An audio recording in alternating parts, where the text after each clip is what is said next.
Welcome to the Innovation Conversation, a podcast about innovators, both in business and real life.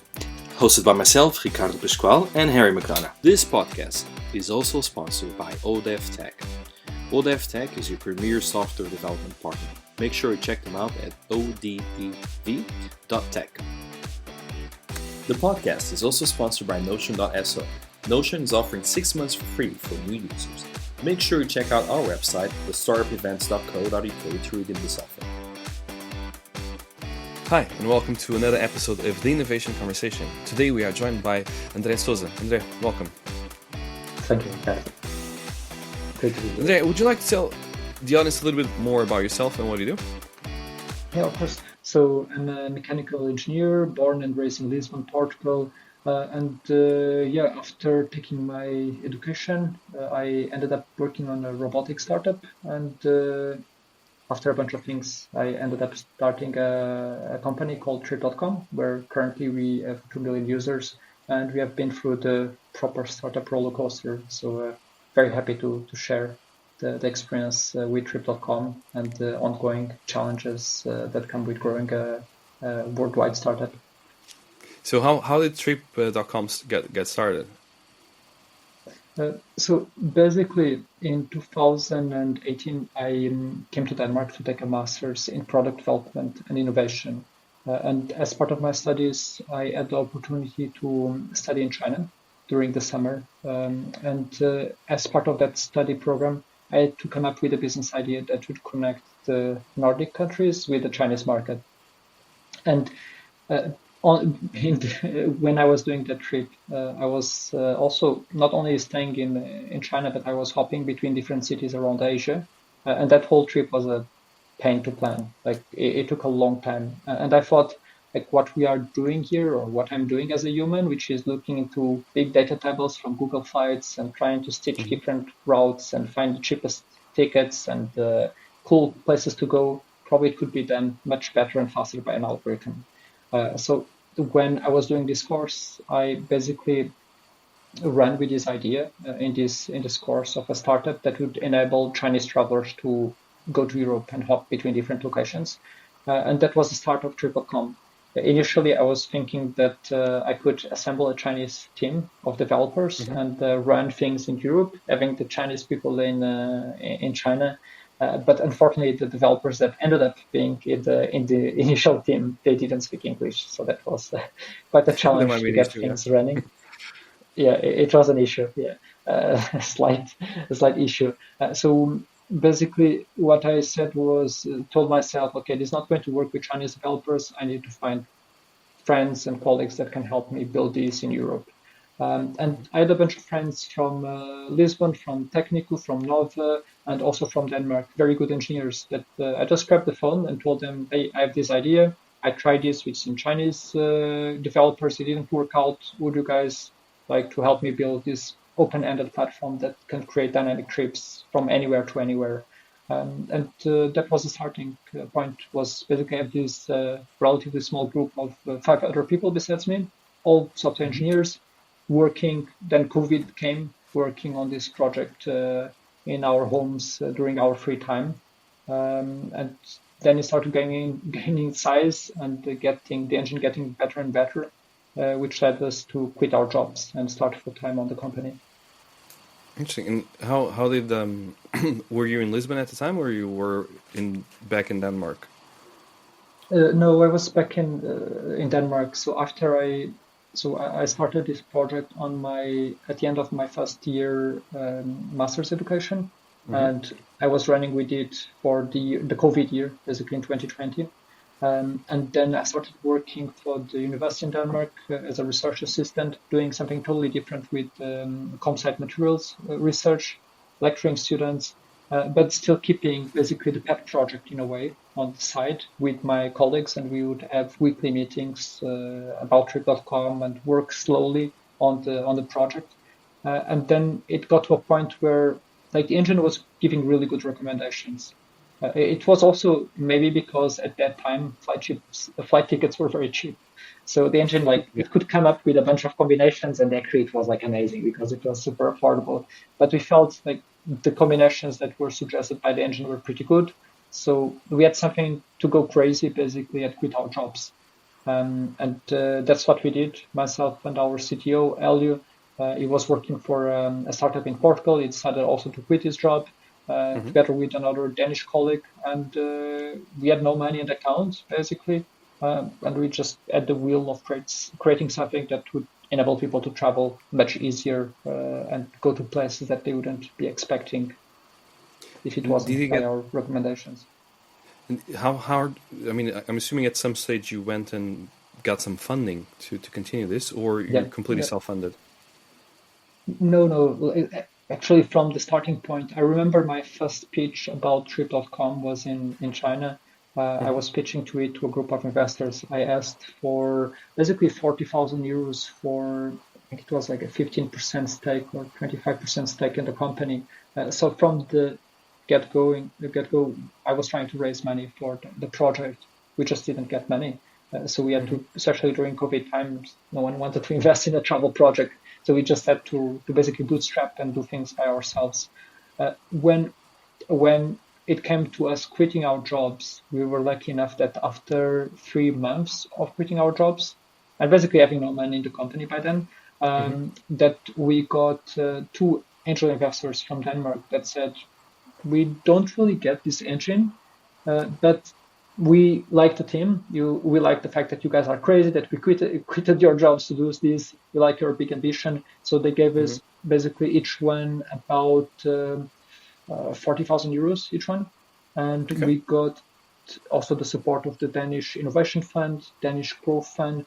So we did what we could call a pre-seed round of 250,000 euros. And that was our first, basically, capital raise as a startup. And was it hard to start a company in Denmark overall? Because for example, in the UK, I think it's fairly easy to start a company, but how is it like in Denmark? Well, at the beginning, I was a bit lost. It's very digital Denmark.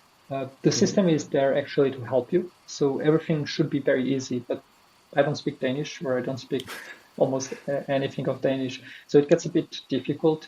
By then we had a guy called Jorn that was advising us in this kind of procedures. So I created a company and created a holding company, but it was not done very properly. So he was then able to fix the things and make it right. But I think the Danish side is very helpful in anything. There is plenty of financing opportunities, soft funding, basically. So it's a very friendly environment, I would say. And how, you actually mentioned the ecosystem. How is the ecosystem over there for startups? Because everyone knows that, the Nordics, the taxes are incredibly high. So is it still the case with when it comes to startups, or you actually have some type of tax deduction or exemption? Well, a funny fact is that at least for salaries, taxes are very much in line with what we would be paying in Portugal. Actually, it's the same. Okay. And with the added benefit that things in Denmark are just easier. If, for example, as an employee, I set like my monthly wage is 3,000 euros. This is how much I'm going to spend. For André, it's 3,000 euros. Well, in Portugal, you pay 3,000 euros, but actually you are not going to pay 3,000 euros. You're going to pay much more because you have all these hidden taxes. So on that sense, I think the system is very straightforward. And at the end of the day, you end up with 45, 50% almost tax. But for if you are being paid 3,000 euros per month in Portugal, you're going to be taxed almost 50% as well when you look into how much money the company is putting and how much money you get after taxes at the end of the month. So I quite like the Danish system. In terms of the startup ecosystem, Denmark is a place where there is a lot of protections. So people don't feel stressed. There is never the pressure to basically what is going to happen after I graduate, or like what happens if I get out of job. Like I think people have an easier life, and that reflects sometimes, and this is a generalization on the startup culture, that many people don't go into startups because like, why would I do so? Why would I risk all the headaches and uncertainty when I can have a certain life with a very well-paid job in a big company?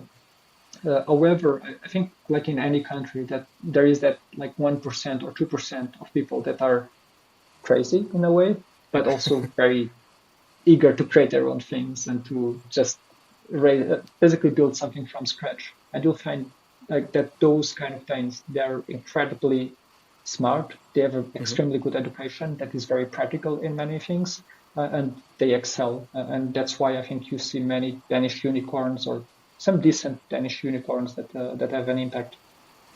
Interesting. And do you think that people over there? You mentioned they're not very risk prone, and that they actually don't see the point in joining a startup in the first go. But is the government trying to change that overall? Like, are they giving out Absolutely. grants and stuff like that? So basically, from the Danish government side, you have two mechanisms. You have the Innovation Fund. The Innovation Fund, they have basically one reasonably big program, which is called the InnoFounder, where you are actually paid to be on your own startup. So you are paid, you can be paid 3,000 euros per month to be on your own startup. So talk about the Danish security. They found a way Sounds pretty basically to good. insert Danish security into the system. No equity. They will ask Hmm. you nothing. You'll be 1 year being subsidized basically by this program. And that was a program that we got when we started, which was wonderful for us because it enabled us. We were a mixture of Portuguese people, Danish people.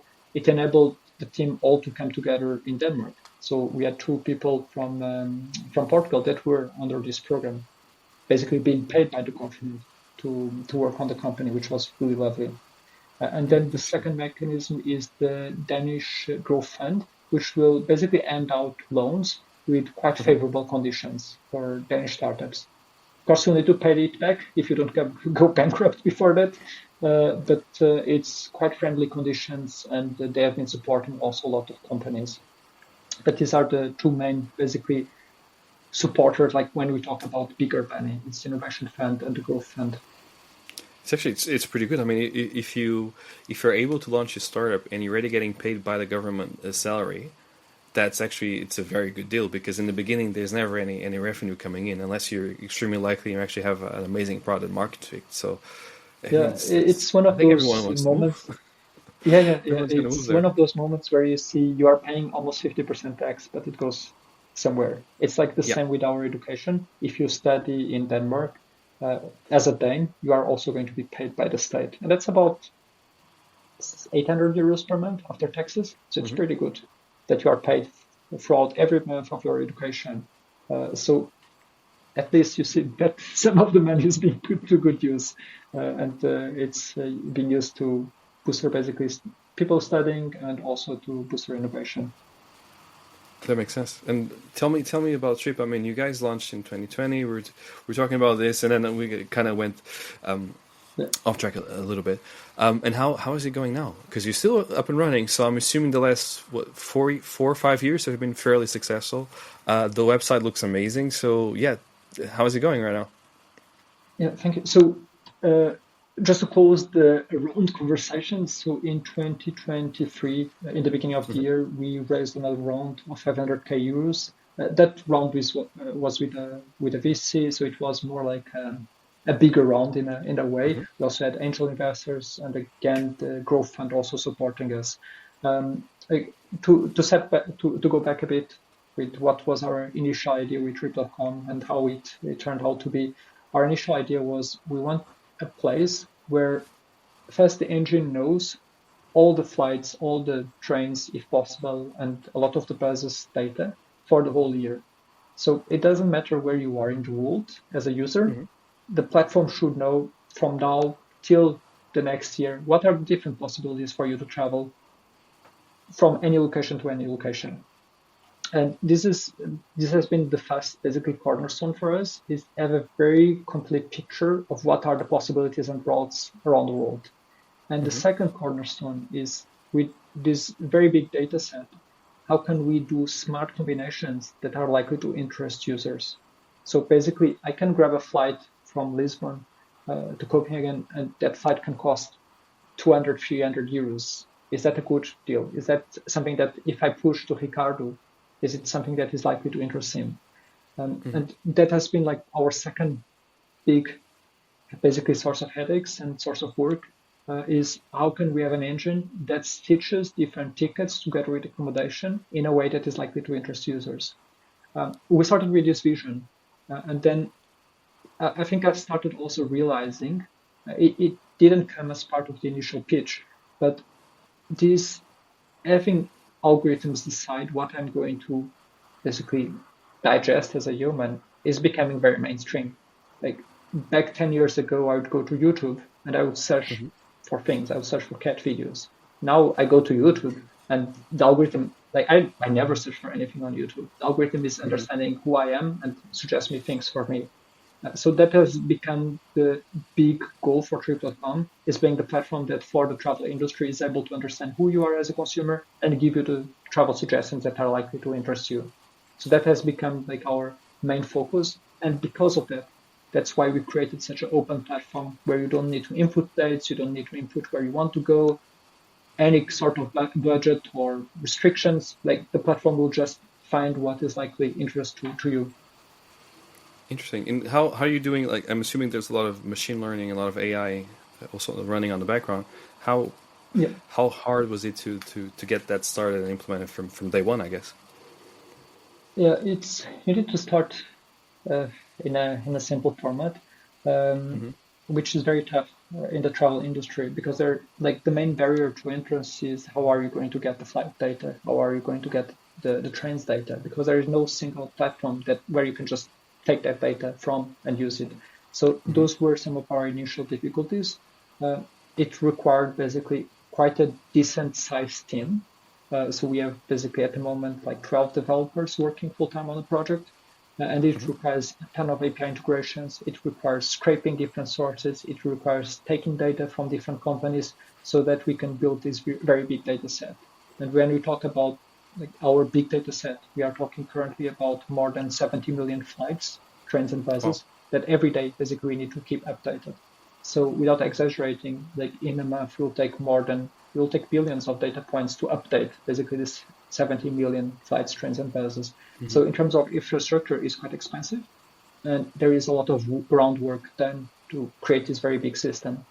And then in terms of like the recommendation algorithm, it's kind of like this problem where to give good recommendations, you need customer data, right? Yeah. And to get customer data, you need a good product.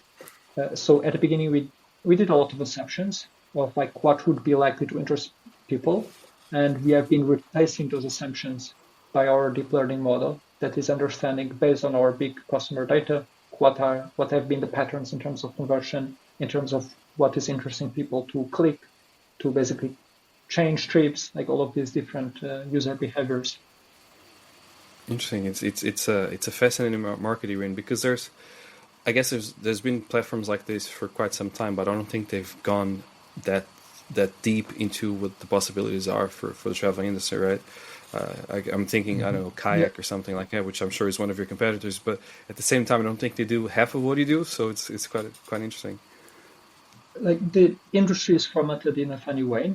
Like, this Hmm. idea for Trip.com of having a super travel platform, finding the nice combinations, being quite open, is nothing new. It has been one of the holy grails in the travel industry, but it has never been done.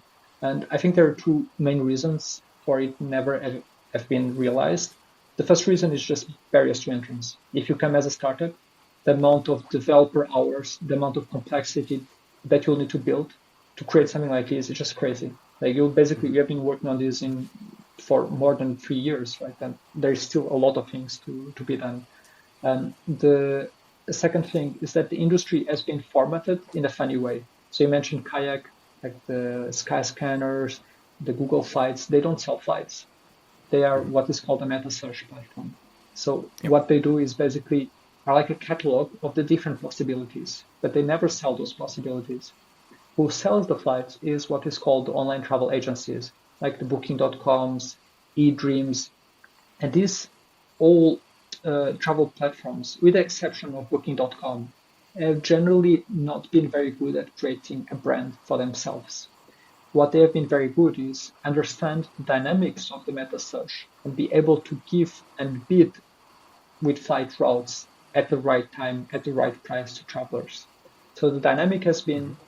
you have the anonymous OTAs many times that are giving their flight content to the meta search, which is the sky scanners, the kayaks, and people go to the meta search, they buy the cheapest flight in the meta search, and they really don't care if they are buying it in trip.com, in eDreams, Opodo, whatever is the website. They just care about the cheapest. So from this setup, there is not a lot of incentive for innovation. So that has been the second problem, is that the meta search, they just need to basically be that catalog. They can be a bit open in terms of catalog, but at the end of the day, they are paid by the OTAs to send people there. And the OTAs, their innovation needs to be on being very good at bidding. And this is a totally different logic from what we have at Trip.com, where we actually need to be the ones showcasing things to the consumer, understanding what is likely to convert with them without them doing searches, and then also doing the transactional part of selling and holding them as customers. I guess I always like asking this question, which is, when you're building this and the journey you have been on, what was the hardest day, and how did you overcome it? Because I'm sure you had really, really rough days, and what made you go over and pass that? Well, it's a good question. You find a lot of hardship. Like still, even though we passed a lot of years after COVID, like travel is a space where investors are a bit afraid. There have been a lot of startup failures in this vertical. So we reached a point in the beginning of 2023 where we had basically zero money in the bank account. We were not paying ourselves as founders for quite some time, and things were basically 6 months late with our round. And I think that's the moment where we told ourselves, like, hey, we are cockroaches. We'll survive anything that people throw at us or that we need to endure. And that needs to be sometimes our mentality as a startup. It's just focus on what you need to do and don't overthink the headaches. Just live day by day, doing your stuff, aiming at keeping your focus as it is. Don't disperse, don't go crazy, and there will be a way. I think when you have done the maximum you could have done, then there will always be some way of getting out or finding a solution. I think that's the same principle when we did our first round, is we could have raised from day one, but actually that wouldn't be a good outcome. Like if we had raised at that valuation when we started on the first day, it wouldn't be a good outcome. Just do the maximum you can, and then good things will happen. And I think when you reach a point where you say, like, yeah, I've done everything, I cannot improve anymore, I just need this to happen, then if you do things right, it will happen. It will happen. So have a little bit of faith. And how, on a personal level, how do you manage those moments? Like, what do? You go over to friends, family? I mean, what works for you? Good question. I think it's just you have a lot of moments where you think, why am I doing this? And is it all worth it? But I'm very focused on work, and if I have something to do, I want to do it. So it's just like, I set myself to do this, I'm going to do it. Doesn't matter what is thrown, what happens, we'll give it a try. And sometimes it's just out of stubbornness. Like you have said, I'm going to do it, so you need to do it. Basically, that's like, it has been your goal from the beginning, so don't give up on it. So that's sometimes the driver. I get the stubbornness. I think every founder needs to be incredibly stubborn. Needs to listen, but also be incredibly stubborn, because you're going to get a lot of no's. You need to be able to say, you know what, I'm still going to push ahead with this because I feel like doing it. So the amount of people that have told us this is ridiculous, your idea, it's not going to work. Even people from the industry saying, like, this doesn't make any sense. Like, it's going to be impossible to build such an engine. How are you going to get the data? Like, do you know what you're getting yourselves into? And you'll need to have that stubbornness. Like, if you actually done your homework and you think this is going to work, then you also will need to be a bit stubborn and ignore the noise. Yeah, that's. I think that's always the trickiest thing. I talk with a lot of founders and investors, and one of the key thing that is, at least for investors, I always say is, I always look at the team first. Not so much the idea. I look at the team, because they might be on to the wrong path, but if they have the right attitude, they're going to be able to pivot. And then when you talk with a founder, the ones that are normally very successful are the ones that started with one idea and end up with a completely different idea, but they've grown so much in that process that they actually, made them who they are, and that's the person you want to invest in. But it's 100% a journey. It's very hard, isn't it? Yeah, and you also need to balance very well you being stubborn, because you need to be stubborn sometimes, but also being able to hear what others have to say, because sometimes you are not right, you are totally wrong. So you need to also balance that. And I think a big problem that I've seen with startups and with founders that if they get a bunch of things right, then they think they are the holy grail of startup founders, and then that totally destroys the company, because then people start having egos like, oh, I'm the visionary, I know so much about this, so I'm right and I'm going to be stubborn. So it's I think be stubborn about some of your initial ideas. If you think it's going to work as a founding team, be stubborn about it. But there are so many internal decisions and things going on that where you also cannot be stubborn. So it's a very delicate balance. And, when you're talking with investors, what do they normally say in terms of the progress you guys have made and the way they see the market? Are they super excited about it, or on the contrary, they keep on throwing objection after objection? It depends a lot. I think there are investors that will never be satisfied. We had a lot of investors back in the day saying, get to 20K MRR and then we'll talk. We have long surpassed that. But if I come to them right now with our MRR, which is much, much bigger than what they were asking, they will always find an excuse to say, oh, well, actually, great progress, but there is going to be something. So like with investors, I think the ones that work with us have been the uncomplicated ones, the ones that say, I like this, I would like to go for it. So that's the best investor that you can have, is someone that gets to know you as a person, get to know the team, and say, yeah, I feel good about this, I want to do it. Now, how do you reach out to those investors? Because that's always the tricky thing, I think. Is there a magical formula you found that no one else has found, or? Well, the first investor was super random, because we were walking on this startup fair in Denmark, and there's this very tall guy that looks into me and another Portuguese colleague, and is saying like, "Oh, funny T-shirts, and how did you get a triple count name?" And we start telling him the story, and we go for a beer, and the whole thing happens from there. So it's totally random, but we had to be at that point at that startup fair, so we had to basically leave the basement in a way and be out there on an event. Sometimes it's like this. Other times, like for example, one of our now is our chairman, a very good advisor. It was just LinkedIn writing saying, "Hey, I know that you are an authority in this industry. I would love to meet you and talk. I have this idea." So it's just outreach, and I mean, there are 10 billion people in the world. You'll always find someone that has the time at least to hear you, and that will find you someone or give you some nice advice. Interesting. I'm thinking about your customers, like all the trips they've done and all that. Did they normally get back to you and say, thank you, obviously you always have feedback on the website, but they actually say, this trip has changed my life and stuff like that? Yeah, we get that. And it's you get a lot of that? It's like consumer is like a roller coaster of emotions. One day you can be like feeling shit because you have this person that is just so difficult to deal with. Like it's like this 4-year-old on a adult body just being such a pain. But then the next time, like you have someone being so wonderful and saying like, this trip, like I love your platform. It's if you go to our Trustpilot, for example, and start seeing the reviews, like sometimes you start feeling quite good with what we have built, because people can be very, very nice as well. Nice. On the journey you've been yourself, what advice, I don't know, the top 3 things you would advise someone who's just getting started, what would that be? As a startup founder, what are the top 3 things you say, do this and do that? Yeah. So I think the first question that you need to answer yourself is, do you want to build something that makes you some money, or do you want to create something that is really big?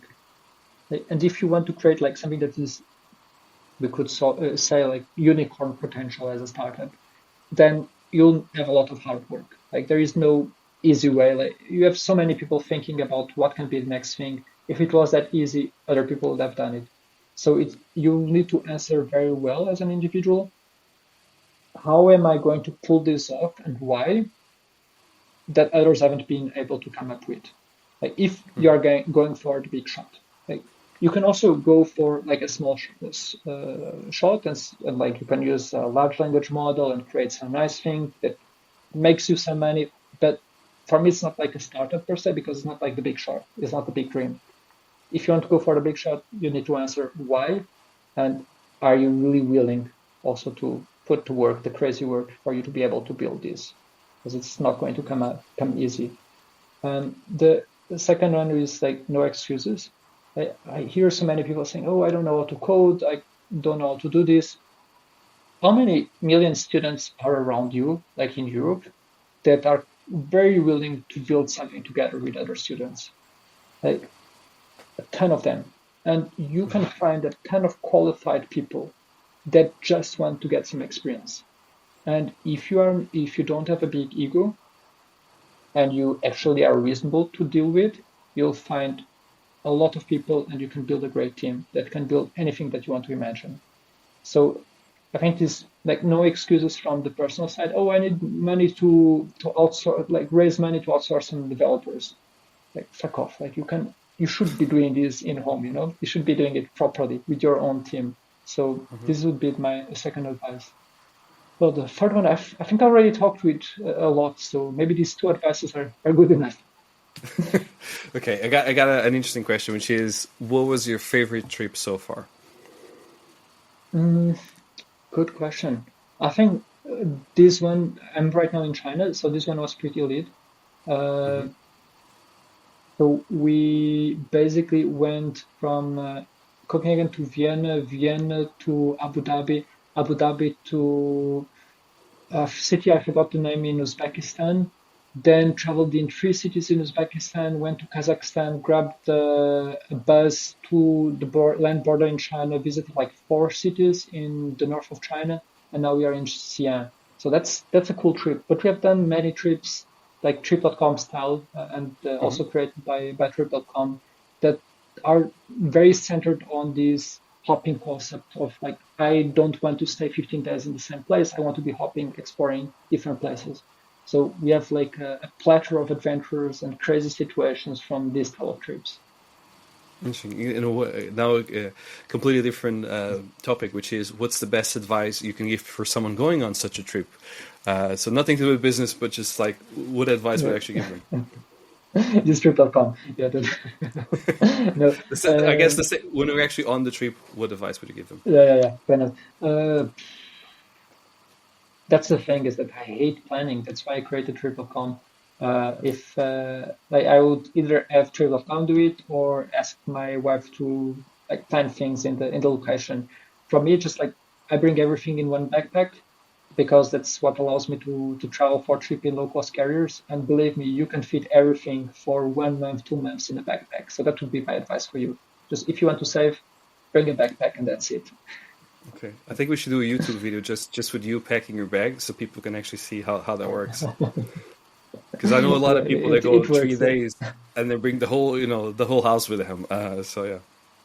We have customers like this. They need like 60 kilos of luggage to bring like the stuff for their 3 day trip, and just like, how that doesn't compute to me. Yeah, it's hard to. Yeah. André, if people want to reach out to you, how can they do so? LinkedIn is best. That would be the easiest. And just add me there and text me, and I'll reply to you. Okay, sounds good. André, thank you so much for your time. I really appreciate it.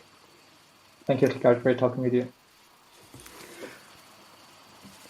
Okay. Okay. The podcast is also sponsored by Notion.so. Notion is offering 6 months for free for new users. Make sure you check out our website, thestartupevents.co.uk, to redeem this offer. This podcast is also sponsored by startupnetworks.co.uk. Startup Networks, it's an online forum where you can find all the resources you need to run your startup, from grants to investors to tips and tricks on how to be successful in your startup. This podcast is also sponsored by ODEV Tech. ODEV Tech is your premier software development partner. Make sure you check them out at odev.tech.